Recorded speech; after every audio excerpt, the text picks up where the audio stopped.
ಈಗಾಗಲೇ ಕ್ರಮ ತಗೊಂಡಿದ್ದೇವೆ. ಇನ್ಸಿಡೆಂಟ್ ಆಗಿರ್ತಕ್ಕಂಥದ್ದು ನಮಗೆಲ್ಲ ಗೊತ್ತಾದ ಮೇಲೆ ಅದಕ್ಕೆ ತನಿಖೆಯನ್ನು ಮಾಡಿ 7 ಜನ ಅಧಿಕಾರಿಗಳನ್ನು ಈಗಾಗಲೇ ಸಸ್ಪೆಂಡ್ ಮಾಡಿದ್ದೇವೆ. ಅದಾದ ಮೇಲೆ ನಾನು ಮುಂತಾನೆ ವಿಸಿಟ್ ಮಾಡಿ ಮತ್ತಷ್ಟು ಮಾಹಿತಿಗಳನ್ನು ತೆಗೆದುಕೊಂಡ ನಂತರ ಇಲ್ಲಿನ ಚೀಫ್ ಸೂಪರ್ಡೆಂಟ್ ಅವರ ಹೆಸರು ಶೇಷಮೂರ್ತಿ ಮತ್ತು ಸೂಪರಿಂಟೆಂಡೆಂಟ್ ಮಲ್ಲಿಕಾರ್ಜುನ ಸ್ವಾಮಿ ಇವರು ಹಿರಿಯ ಅಧಿಕಾರಿಗಳು ಈ ಬಂದಿಖಾನೆಯ ಜವಾಬ್ದಾರಿಯನ್ನು ಹೊತ್ತಂಥವ್ರು. ಹಾಗಾಗಿ ಅವರಿಂದ ಕೂಡ ಲ್ಯಾಪ್ಸಸ್ ಆಗಿದೆ ಅಂತ ಹೇಳಿ ಅವರನ್ನು ಕೂಡ ಅವರಿಬ್ಬರನ್ನು ಕೂಡ ಸಸ್ಪೆಂಡ್ ಮಾಡಿದೆ. ನನಗೆ ಬೆಳಿಗ್ಗೆ ಮಾಧ್ಯಮ ಸ್ನೇಹಿತರು ಕೇಳ್ತಾ ಇದ್ದರು, ಕೆಳಗಿನವ್ರನ್ನ ಮಾತ್ರ ಕೆಲವರನ್ನು ಸಸ್ಪೆಂಡ್ ಮಾಡಿದ್ದೀರಿ, ಹಿರಿಯ ಅಧಿಕಾರಿಗಳನ್ನು ನೀವು ಸಸ್ಪೆಂಡ್ ಮಾಡಿಲ್ಲ ಹಾಗೆ ಅಂತಕ್ಕಂಥ ಅವ್ರ ಮೇಲೇನೂ ಆ್ಯಕ್ಷನ್ ತಗೊಳ್ಳಿಲ್ಲ ಅಂತ ಕೇಳ್ತಾ ಇದ್ರು.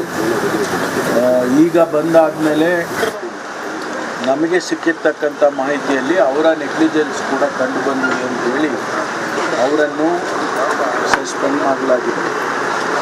ಜೊತೆಗೆ ಯಾರು ಸಿಗರೇಟ್ ತೊಗೊಂಡು ಬಂದು ಕೊಟ್ಟರು, ಯಾರು ಟೀ ತೊಗೊಂಡು ಬಂದು ಕೊಟ್ಟರು, ಕುರ್ಚಿ ಯಾರು ತೊಗೊಂಡು ಬಂದು ಹಾಕಿದ್ರು, ಇದೆಲ್ಲವನ್ನು ಕೂಡ ತನಿಖೆ ಮುಂದುವರಿಯುತ್ತೆ. ತನಿಖೆ ಪ್ರಿಲಿಮಿನರಿಯಾಗಿ ಆಗಿರುವಂಥದ್ರಲ್ಲಿ 3 FIRಗಳನ್ನು ರಿಜಿಸ್ಟರ್ ಮಾಡಿದೆ ಅವ್ರ ಮೇಲೆ.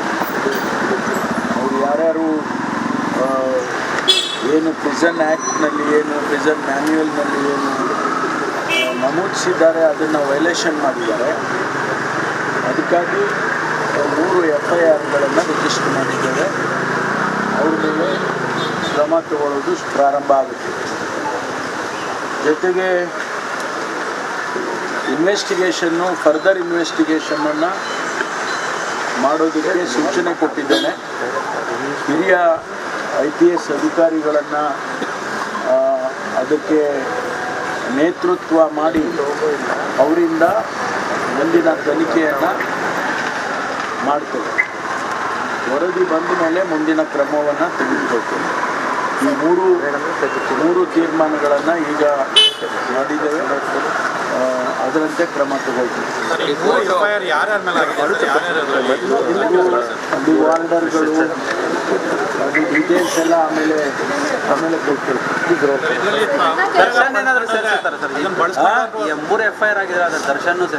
ಅಲ್ಲ, ಯಾರ್ಯಾರು ಇದ್ದಾರೆ ಅವರೆಲ್ಲರದು ಅವ್ರ ಮೇಲೆ ಆಗಬೇಕಲ್ಲ. ಯಾರು ಇದ್ದಾರೆ ಅಂತ ಹೇಳಿ ನಮ್ಮ ತನಿಖೆಯಲ್ಲಿ ಕಂಡು ಬರುತ್ತೆ, ಅವ್ರ ಮೇಲೆ ಮಾಡ್ತಾರೆ. ಸೆಂಟ್ರಲ್ ಪ್ರಿಸನ್ ಅಲ್ಲಿ ಎಲ್ಲ ಕಡೆ CCTV ಇನ್ಸ್ಟಾಲ್ ಮಾಡಿದ್ದಾರೆ ಅಥವಾ ಲೈವ್ ವಾಟ್ಸ್ ಇಲ್ಲ ಎಲ್ಲ ಕಡೆ ಮಾಡಿದ್ದಾರೆ. ಅಡಿಷನಲ್ ಆಗಿ ಇನ್ನೂ ಅಗತ್ಯ ಇದ್ದರೆ ಇನ್ನೂ ಕೂಡ ಮಾಡ್ತೇವೆ. ಲ್ಯಾಪ್ಸಸ್ ಎಲ್ಲಾಗಿದೆ ಅಂತ ಹೇಳಿದ್ರೆ ಮಾನಿಟ್ರಿಂಗ್ ಮಾಡುವಂಥ ಸಂದರ್ಭದಲ್ಲಿ ಆಗಿಲ್ಲ, ಅದನ್ನು ಯಾರು ಮಾನಿಟ್ರ್ ಮಾಡಬೇಕಾಗಿತ್ತೋ ಅವರೇ ಮಾಡಲಿಲ್ಲ ಅಂತೇಳಿ ಅದು ಗೊತ್ತಾಗಿರೋದ್ರಿಂದ ಅವ್ರನ್ನ ಕೂಡ ಈಗ ಈ ಸಸ್ಪೆನ್ಷನ್ನಲ್ಲಿ ಅವ್ರನ್ನೂ ಕೂಡ ಮಾಡಿದ್ರು.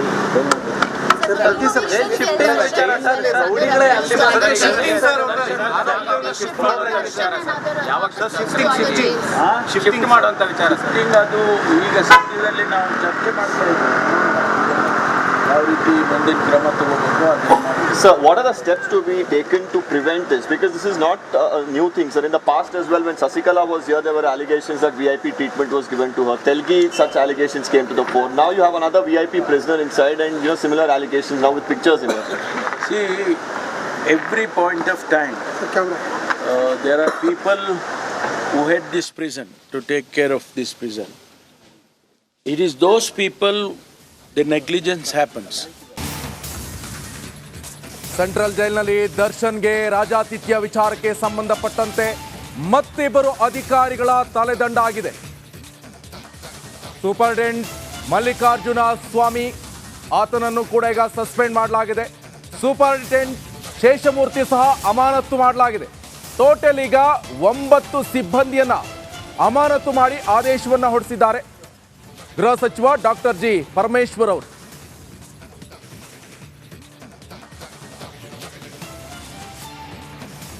ಈಗಾಗಲೇ ಮೊನ್ನೆ ದಿವಸ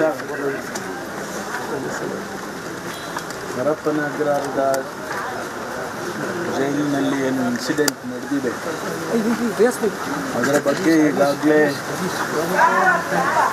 ಕ್ರಮ ತಗೊಂಡಿದ್ದೇವೆ.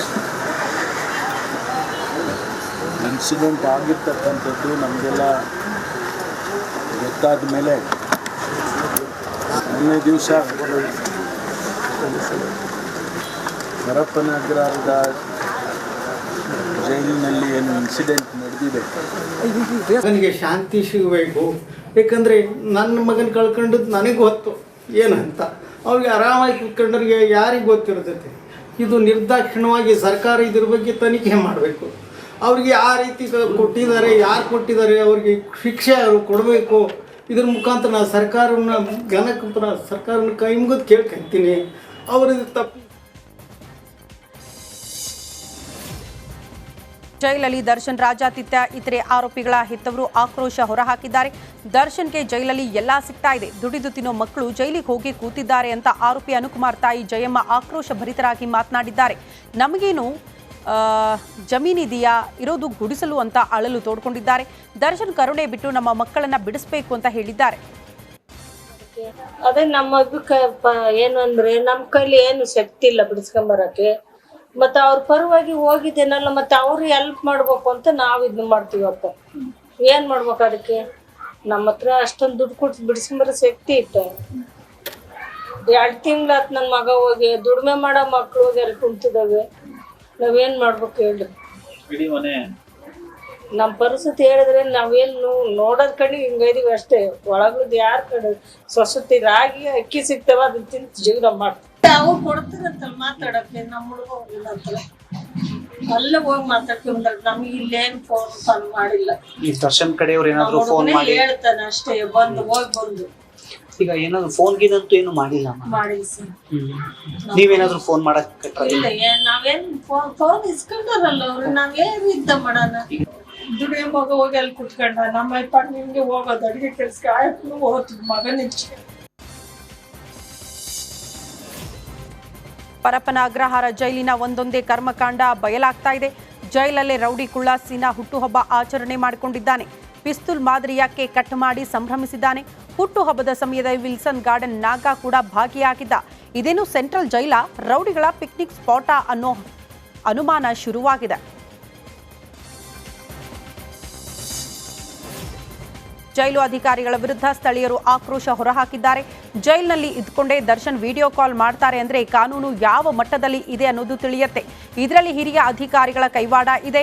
ಹೊರಗಡೆ ಜಾಮರ್ ಹಾಕಿ ಒಳಗಡೆ ಮಾತ್ರ ಆರೋಪಿಗಳಿಗೆ ರಾಜಾತಿಥ್ಯ ನೀಡುತ್ತಿದ್ದಾರೆ ಅಂತ ಅಧಿಕಾರಿಗಳ ವಿರುದ್ಧ ಆಕ್ರೋಶ ಹೊರಹಾಕಿದ್ದಾರೆ. ಈ ಜೈಲಾಧಿಕಾರಿ ಮಾಡ್ತಿರೋಂಥ ಕಳ್ಳಾಟಕ್ಕೆ ಎಲ್ಲ ಜನಗಳು ತೊಂದರೆ ಆಗ್ತಿದೆ. ಇಲ್ಲಿ ನೋಡಿ ದರ್ಶನ್ ಅವರು ಇವತ್ತು ನೋಡ್ತಿರೋಂಥ ಮಾಧ್ಯಮಗಳ ನ್ಯೂಸ್ಗಳಲ್ಲಿ ನೋಡ್ತಾ ಇದ್ದೀವಿ. ಎಲ್ಲ ವಿಡಿಯೋ ಕಾಲುಗಳು ಸಾಲ ತುಂಬ ಚೆನ್ನಾಗಿದ್ದಾರೆ. ದರ್ಶನ್ ಅವರು ಮಾಡ್ತಿದ್ದಾರೆ. ಇದು ದೊಡ್ಡ ಸುದ್ದಿಯಾಗಿದೆ. ಇದಕ್ಕೆ ಕಾರಣ ಯಾರು? ಈ ಜೈಲಾಧಿಕಾರಿ ನಿರ್ಲಕ್ಷ್ಯ. ಈಗ 7 ಜನ ಜೈಲು ಕೆಳಮಟ್ಟದ ಅಧಿಕಾರಿಗಳನ್ನ ಸಸ್ಪೆಂಡ್ ಮಾಡಿದ್ದೀವಿ ಅಂತ ಹೇಳ್ತಿದ್ದಾರೆ ಗೃಹ ಮಂತ್ರಿಗಳು. ಇದರಲ್ಲಿರುವಂಥ ದೊಡ್ಡ ದೊಡ್ಡ ಅಧಿಕಾರಿಗಳು ಶಾಮೀಲಾಗಿದ್ದಾರಲ್ಲ, ಅವ್ರಿಗೆ ಯಾರು ಕ್ರಮ ತಗೊಳ್ಳೋದು? ದಯವಿಟ್ಟು ಈಗ ಅವ್ರ ಬಗ್ಗೆ ಕ್ರಮ ತಗೋಬೇಕು. ಒಳಗಡೆ ಒಂದು ಐಷಾರಾಮಿ ಜೀವನ ಮಾಡ್ತಿದ್ದಾರಲ್ಲ, ಮೊಬೈಲ್ಗಳೆಲ್ಲ ಯೂಸ್ ಮಾಡಿಕೊಂಡು. ಅದಕ್ಕೆ ನೀವೇನು ಉತ್ತರ ಕೊಡ್ತೀರಾ ಜೈಲಾಧಿಕಾರಿಗಳೇ? ನಾವು DGP ಆಫೀಸ್ಗೆ ADGP ಆಫೀಸ್ಗೂ ಕಂಪ್ಲೇಂಟ್ ಮಾಡಿದ್ದೀವಿ.